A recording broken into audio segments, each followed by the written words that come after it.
गया है बारिश का, तो आप समझ सकते हैं कि 20 सितंबर तक के लिए ये अलर्ट जारी किया गया है। और ये कहा जा रहा है अभी भी राजधानी पटना समेत जितने भी इलाके हैं वहां पर कहीं हल्की से भारी बारिश हो सकती है। रोज यहां बारिश हो रही है और परेशानी के सबब यह है कि जो गंगा है वो कई जगह पर खतरे के निशान से ऊपर है। लेकिन इसके बीच में एक और है, चूंकि बिहार को आपदा का प्रदेश कहा जाता है, इतनी बारिश हो रही है या मौसम ने यू टर्न लिया है। लेकिन अगर कहा जाए कि बारिश का जो कोटा है यानी बारिश जितनी होनी चाहिए उससे 28% यानी अगर ओवरऑल का औसत निकाला जाता है, क्योंकि यहां पर कहा जाता है उत्तर बिहार में बारिश होती है, सीमांचल में बारिश होती है, कोसी के क्षेत्र में बारिश होती है, मिथिलांचल के क्षेत्र में बारिश होती है, लेकिन जो दक्षिण बिहार का इलाका है, कहे कि शाहबाद का इलाका है, मगध का इलाका है, इन इलाकों में बारिश कम होती है। इसी वजह से जो औसत है बारिश का वो कम है, 28% अभी तक कम बारिश हुई है। और एक तरह से कह सकते हैं कि अब जो है कि जो बारिश का मौसम है धीरे धीरे खत्म होने के कगार पर है। और ये माना जा रहा है कि 20 तारीख के बाद मौसम जो है बिल्कुल साफ होने लगेगा और बारिश का जो मौसम है वो खत्म होगा। लेकिन इस बीच में यही चीजें हैं कि उत्तर बिहार में परेशानियां हैं और दक्षिण बिहार में अभी वैसे हालात नहीं हैं। लेकिन मौसम बदला है, बादल यहां भी छाए हुए हैं, तो कह सकते हैं कि आने वाले समय में या आज कल और परसों 3 दिन में यहां बारिश हो सकती है। बिल्कुल, जिस तरीके से फिलहाल ये बताया जा रहा है कि जल्दी वहां पर मौसम साफ हो सकता है। इसी बीच सिद्धार्थ, मैं आपके पास आऊंगी, वहां पर कब तक बताया जा रहा है कि मौसम साफ हो जाएगा?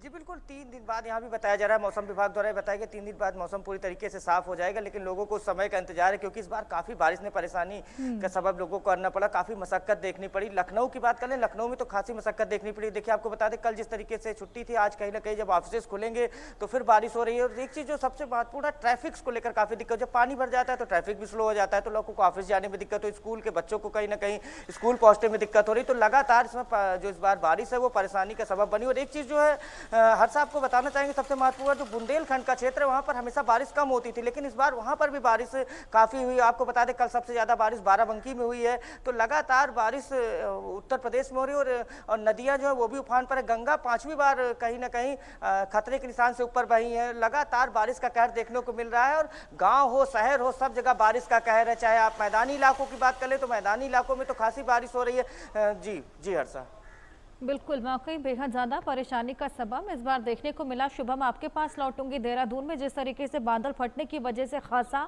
तबाही देखी गई थी, लगातार रेस्क्यू ऑपरेशन भी चलाया जा रहा था, तमाम लोग लापता भी थे, क्या उनका पता लग पाया है अभी तक?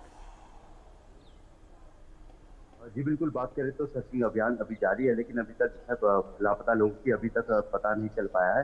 हालांकि जो है इस और भी लगातार जो है पुलिस और अन्य बल जो है वो लगातार इनकी तलाश कर रहे हैं, लेकिन क्योंकि अभी तक सफलता नहीं मिल पाई है। और इसके साथ ही जो कटान के क्षेत्र पे जहाँ पर धारा में कई जगह पर ऐसी स्थिति बन गई थी कि वहाँ पर रोड के माध्यम से नहीं पहुंचा जा रहा था, तो एक अच्छी बात जो है की गई है जिलाधिकारी के माध्यम से, जिन्होंने जो है कल ही शाम को हेलीकॉप्टर के माध्यम से उन क्षेत्रों में जो है राशन पहुंचाने का काम किया, जिन क्षेत्रों में कहीं ना कहीं जो सड़क से कटान के चलते मुख्य जो है शहर से उनके जो है संपर्क जो है नहीं हो पा रहा था।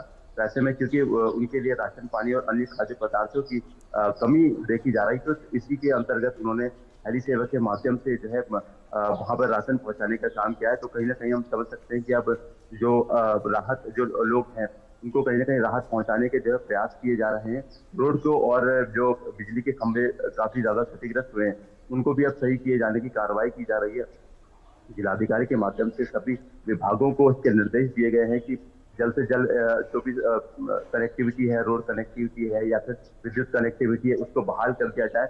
और टीमें भी लगातार लगी हुई है, लेकिन कई जगह पर ऐसी स्थिति है जहां पर जो नदी के उफान में आने से जो सड़कों पर मलबा बैठा, घरों पर मलबा बैठा, तो लोग अभी भी अपने घरों से मलबा हटाने की कोशिश कर रहे हैं, क्योंकि इतना ज्यादा मलबा वहां पर आया है कि उसको हटाना संभव नहीं हो पा रहा है। बड़ी मशीनों का सहारा जरूर लिया जा रहा है, लेकिन फिर भी क्योंकि कई जगहों पर इस तरह की स्थिति बनी है, शहर का ऐसा कोई कोना नहीं है जहां पर इस तरह की स्थिति ना बनी हो, तो कहीं ना कहीं मलबे को हटाने में भी काफी मशक्कत का सामना करना पड़ रहा है। और क्योंकि लगातार बारिश देखी जा रही है, तो ऐसे लगातार बारिश के दौर में काम करना भी काफी ज्यादा बिल्कुल, मुश्किल हो रहा वाकई है। शुभम, जो लगातार बारिश की वजह से खासा परेशानियां। आप हमारे साथ बने रहिए। शैलेंद्र और सिद्धार्थ, बहुत शुक्रिया आपका हमारे साथ जुड़कर ये तमाम जानकारियां साझा करने के लिए। इसी बीच एक और बड़ी खबर आपको दे दी। उत्तराखंड के चमोली में बादल फट गया है।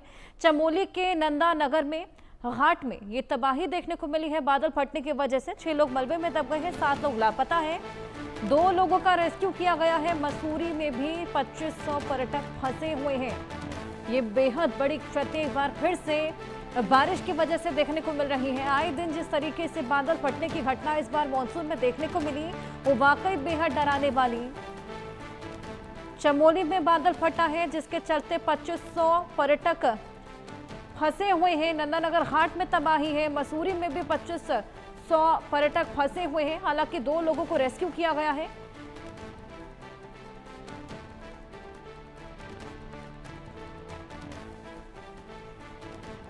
चलिए शुभम, आपके पास में आऊंगी। क्या कुछ जानकारी इसको लेकर, क्या कुछ अपडेट?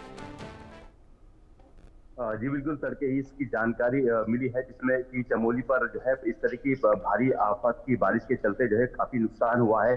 भवन इसमें जो है क्षतिग्रस्त हो गए हैं। इसके साथ ही जो है लापता लोगों की संख्या भी इसमें 5 से 6 बताई गई है। इसके साथ ही मलबे में लोग दबे हैं। तो प्रशासन की टीम हालांकि वहां पहुंची, रेस्क्यू टीमें वहां पहुंची और रेस्क्यू कार्य किया जा रहा है। लेकिन क्योंकि मौसम कहीं ना कहीं एक बड़ी चुनौती बनता जा रहा है, मौसम लगातार खराब है, इसके चलते जो है काफी ज्यादा दिक्कतों का सामना करना पड़ रहा है।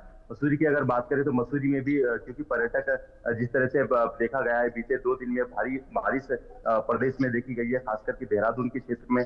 और जिस दौरान पूरी राजधानी में भारी बारिश के चलते आपदा देखी गई, तो उस दरमियान जो है मसूरी जाने वाले कई संपर्क मार्ग जो है वो जो है पूरी तरह से खराब हुए और मलबा और वॉश आउट होने के चलते वहां से देहरादून से उनका संपर्क हटा।